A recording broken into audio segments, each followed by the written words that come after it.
প্রবাসী ও চাকরি প্রত্যাশীদের জন্য সত্যিই এটি একটি বড় সুসংবাদ। আজ 27 জানুয়ারি 2026 রিয়াদে অনুষ্ঠিত গ্লোবাল লেবার মার্কেট কনফারেন্সের সাইডলাইনে ওমানের শ্রমমন্ত্রীর সাথে বাংলাদেশের অন্তর্বর্তী সরকারের উপদেষ্টার ফলপ্রসূ বৈঠকের পর এই ঘোষণা এসেছে। নিচে ওমানের ভিসা চালুর বিষয়ে সর্বশেষ আপডেটগুলো দেওয়া হলো। নতুন ওয়ার্ক ভিসা চালুর সময়সীমা। ওমানের শ্রমমন্ত্রী মাহাদ বিন সাইদ বিন আলী বাওয়াইন আশ্বাস দিয়েছেন যে আগামী 2 মাসের মধ্যে বাংলাদেশিদের জন্য পুনরায় সব ধরনের ওয়ার্ক ভিসা, কাজের ভিসা উন্মুক্ত করা হবে। 2. কেন ভিসা বন্ধ ছিল? 2023 সাল থেকে ভিসা স্থগিত রাখার মূল কারণ ছিল ওমানে অবস্থানরত অনিয়মিত বা নথিপত্রহীন কর্মীদের বৈধ করার প্রক্রিয়াকে অগ্রাধিকার দেওয়া।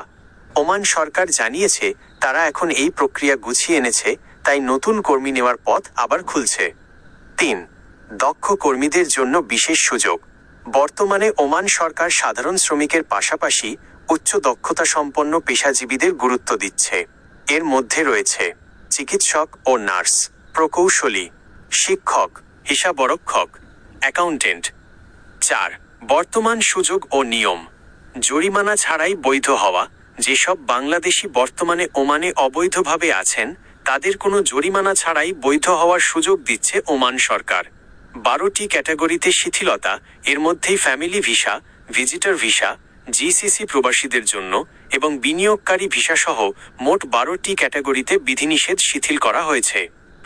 পরামর্শ: ওমান সরকার এখন স্বচ্ছতা নিশ্চিত করতে প্রযুক্তি নির্ভর অভিবাসন ব্যবস্থার ওপর জোর দিচ্ছে।